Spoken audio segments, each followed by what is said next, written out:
I still need one of those swinging arm mic holders. I have no room for anything. Welcome, Be Smitty Lurkers. Today I am talking about Election Eve, a book from William Eggleston. William Eggleston is a photographer from Memphis, if you don't know who he is. This book actually originally came out in 1977. It was actually an edition of 5. It was 100 photos, and now it's coming out by Steidl. I'm not too sure if it's a limited collection. I don't believe it is. Obviously, nope. I think it's just gonna be available for however long. And with Steidl, Steidl's prints are, they're some of the best prints that you can get, in a book. The past few Steidl books I've had random issues. So this is the cover of Election Eve. I have binding issues with this one. Kind of came crooked. It is crooked. I don't know if you can even tell. It's a little janked. My last Steidl kind of had like color issues. So that was kind of weird, kind of disappointing, but it's not like I'm trying to resell these books, so it's whatever. I was actually real excited for Election Eve, though. The photographs were taken in October of 1976 from Memphis to Plains, Georgia, and I liked the idea of that process of seeing his work within a month. It's easy to, you go through a photographer's work, and it could span decades and decades. And it's easy to see a collection of photographs like that and kind of question your own work, whether you're doing good work or not. And say if you've only been photographing for 10 years, and you're trying to compare it to someone who has 50 years of work combined into one book. So it's nice to see a collection that is a month long. It's because me, I like to actually. I am definitely a perennial photographer as well. I think photographs do age well. All photographs do, actually. I think nostalgia is a big thing in photography, and obviously memory isn't as good as we would like it to be. So it's.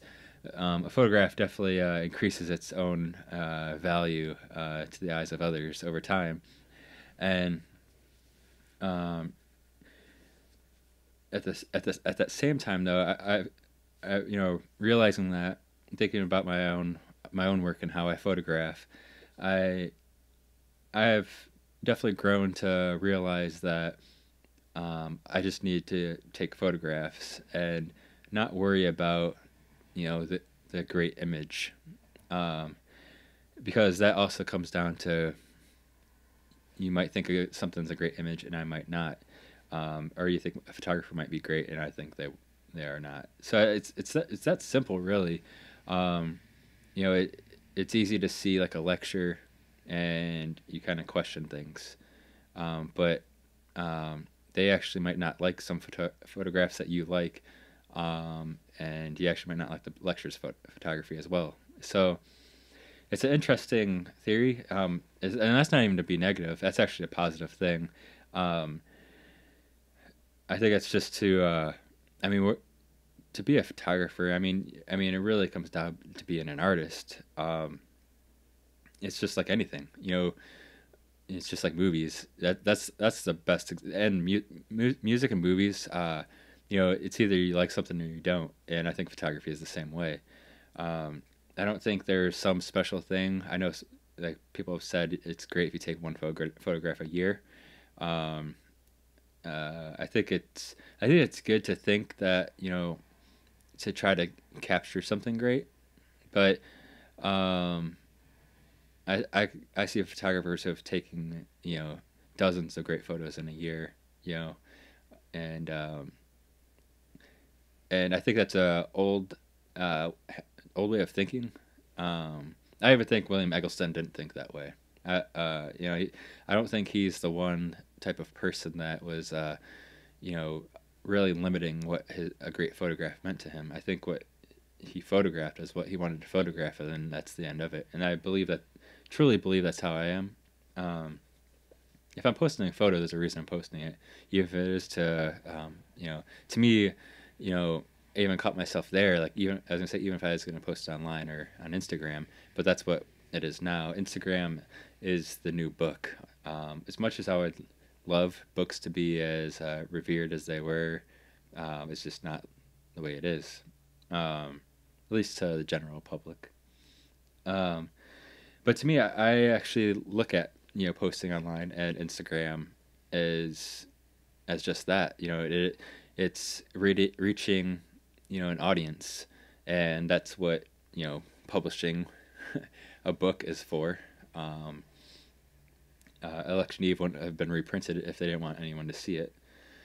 And so, with that being said, as well, I think that's kind of just some random advice I wanted to throw at you as well. Is that um, to just make pictures, and if you feel like making a book in a month, I think you should.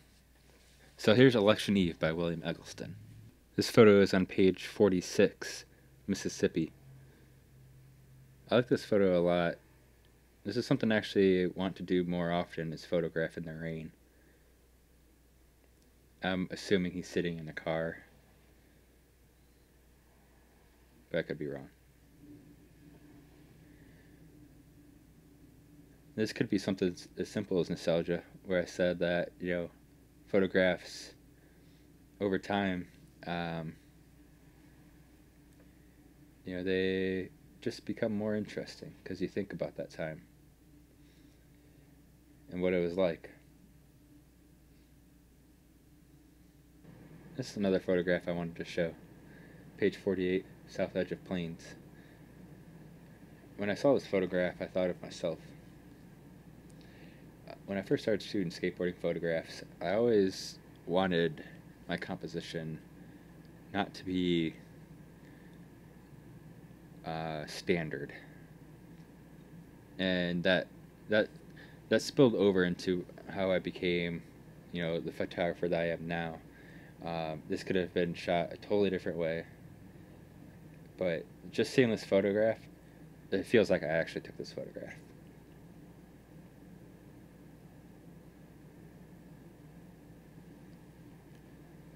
Page 61, Mississippi. I think the color combination on this one, what Eggleston is so great for, really shines in this photo.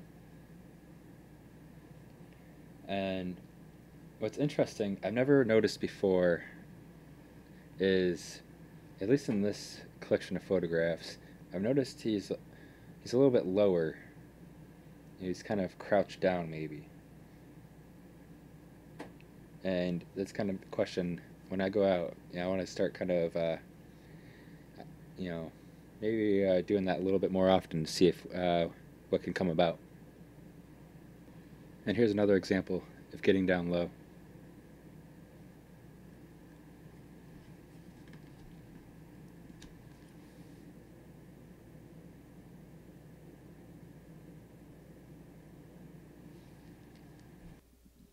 Here's an example of photographing something and then finding something else to kind of change it up and add some color.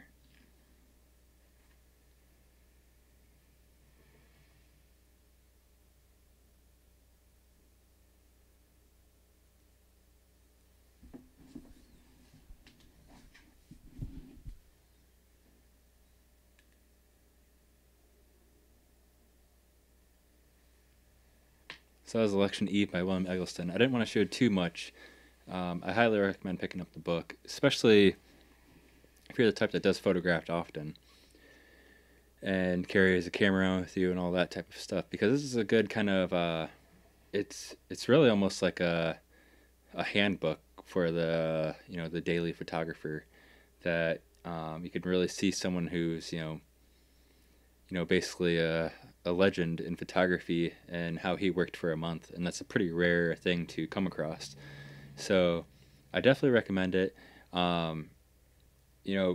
think it's definitely, like I was talking about, where a lot of photographers try to get, capture that great image, and, they can only get one a year, one a month, or, that type of thing. There are many great photographs in this book, and that's not to say the whole book is some masterpiece. There's a lot of photographs in here that are kind of, they're not, for me, they're not that interesting. But that's not the point. I think the point is, it's the process. It's the process of photographing, of, documenting and all that. And within that, you get great photos. I think, having that idea of getting that one great photo a month or one great photo a year is putting a fake pressure on yourself, and you might think it's great, but other people might not think so as well. So I think this is a good example of that, and that's why that alone I think is worth picking it up. And that's where I think that's just where I'm gonna leave it, because I can talk about Eggleston and even this book for a long time. It's definitely 100% Eggleston. I think it's great for any type of collector of his work. And if you don't know much about William Eggleston at all, definitely check out more of his work. This had just came out, like I said, there was only an edition of 5 that was released originally. So it's definitely a great thing to have. Like I said, having a person's work from 1 month is definitely a rare thing. So, and with that, thank you for watching. Hit that subscribe button if you're not already subscribed. I appreciate you watching this video, and I'll talk to you guys soon.